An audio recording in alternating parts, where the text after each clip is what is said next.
अब तक आपने देखा कि पागल डॉक्टर कैसे चारों के सामने अलग अलग लाशों को काटता है और उसके बाद एक आदमी का सर काटकर उनके सामने रख देता है। और जब रोनी उससे जान छुड़ाकर वहां से भाग जाता है तो उसके पीछे चाकू लेकर दौड़ने लगता है। चलिए अब देखते हैं आगे की कहानी।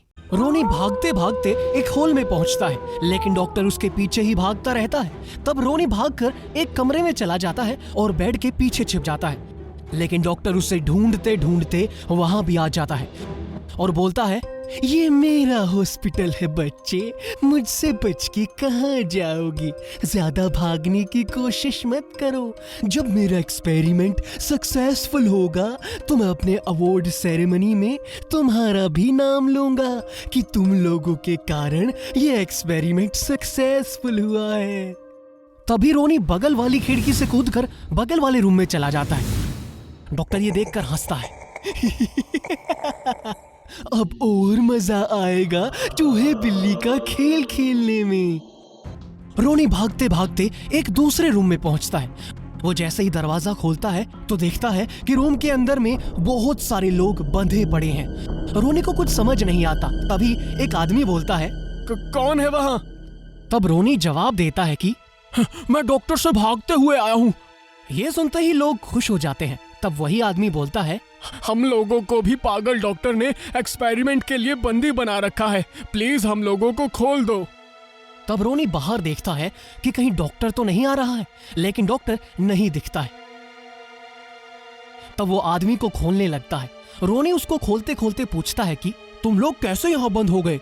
तब वो आदमी बोलता है कि हम लोग ये जंगल घूमने के लिए आए थे, लेकिन इस डॉक्टर ने हम लोगों को पकड़ लिया और अब हम लोगों में से छांट छांट कर लोगों को ले जाता है और अपने एक्सपेरिमेंट के लिए मार देता है। तब रोनी बोलता है कि कोई बात नहीं, मैं तुम्हें खोल देता हूँ, फिर हम लोग बाकी सबको भी खोल देंगे और फिर सब यहाँ से भाग जाएंगे। जैसे ही आदमी फ्री होता है, डॉक्टर वहां पहुंच जाता है और चाकू से उस आदमी को मार देता है। फिर वो रोनी की तरफ देखता है और बोलता है, तुम्हारे कारण मेरा एक कीमती एक्सपेरिमेंट मटेरियल खराब हो गया। अब तो तुम्हारा ही दिमाग निकाल के दूसरे का दिमाग लगाना पड़ेगा ताकि तुम मेरे काम की वैल्यू समझ सको। ये बोलकर डॉक्टर उसके ऊपर हमला करने के लिए कूदता है, लेकिन रोनी फिर से वहां से बचकर निकल जाता है और हॉल में भागने लगता है। भागते भागते वो एक और कमरे में पहुंचता है जहां पर बहुत सारे इलेक्ट्रॉनिक इक्विपमेंट रखे रहते हैं। रोनी वहां एक इलेक्ट्रिक चेयर के पीछे छिप जाता है, लेकिन फिर उसे पागल डॉक्टर के कदमों की आवाज सुनाई देती है। फिर पागल डॉक्टर कमरे में आ जाता है और बोलता है, तुम एकदम सही जगह आए हो। ये बोलकर डॉक्टर रूम के अंदर आ जाता है। उसके बाद डॉक्टर बोलता है, ये रूम बहुत पहले लोगों के दिल और दिमाग के इलाज के लिए इस्तेमाल होता था।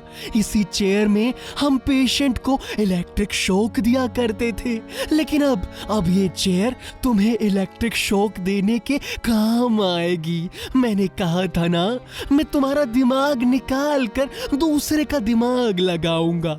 वो काम मैं यही करने वाला था। अच्छा हुआ तुम खुद ही यहाँ आ गए और मेरा काम आसान हो गया।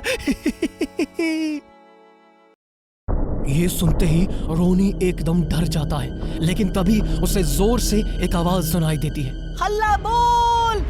ये किया की आवाज थी और उसके पीछे चैंप और टोनी भी आ रहे होते हैं। तीनों अंदर आते हैं और तीनों डॉक्टर को पकड़ लेते हैं। डॉक्टर बोलने लगता है, तुम लोग कैसे यहाँ आ गए? तब चैंप बोलता है, जब रोनी भागा था तो हम लोगों ने भी धीरे धीरे अपने हाथों को खोल लिया और यहाँ आ गए। तब टोनी बोलता है, इसको हम लोगों ने पकड़ तो लिया है, लेकिन अब इसका करें क्या?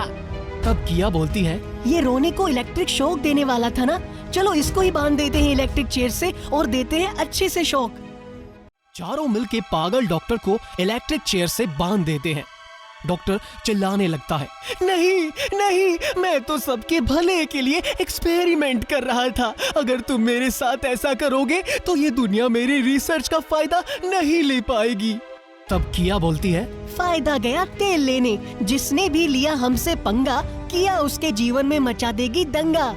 और ये बोलकर किया इलेक्ट्रिक मशीन चालू कर देती है और डॉक्टर को जोर जोर से शॉक लगने लगता है और वो मर जाता है। तब रोनी बोलता है, यहाँ पर हम लोगों जैसे और भी लोग बंद हैं, चलो उन लोगों को भी छुड़ा लेते हैं। और चारों दूसरे रूम में जाने लगते हैं। लेकिन जब वो उस रूम में पहुंचते हैं तो देखते हैं कि वहां पर कोई भी नहीं है। ये देखकर चारों हैरान हो जाते हैं। फिर चारों भागकर वापस इलेक्ट्रिक चेयर वाले रूम में जाते हैं, लेकिन वहां भी कुछ नहीं रहता है। डॉक्टर भी गायब हो जाता है। तब चैंप बोलता है, भाई मुझे तो लग रहा है यहाँ कुछ और ही गड़बड़ है, जल्दी से यहाँ से भाग चलते हैं। चारों चैंप की बात पर अग्री करते हैं और वहां से भागकर वापस रिजॉर्ट चले जाते हैं। अब आगे देखना है कि ये चारों किस नए एडवेंचर के लिए जाते हैं और किस नई मुसीबत में फंसते हैं। अगर आप भी जानना चाहते हैं तो हमारे चैनल को सब्सक्राइब कीजिए और अपने दोस्तों को भी बताइए। फिर मिलते हैं एक नए एडवेंचर के साथ।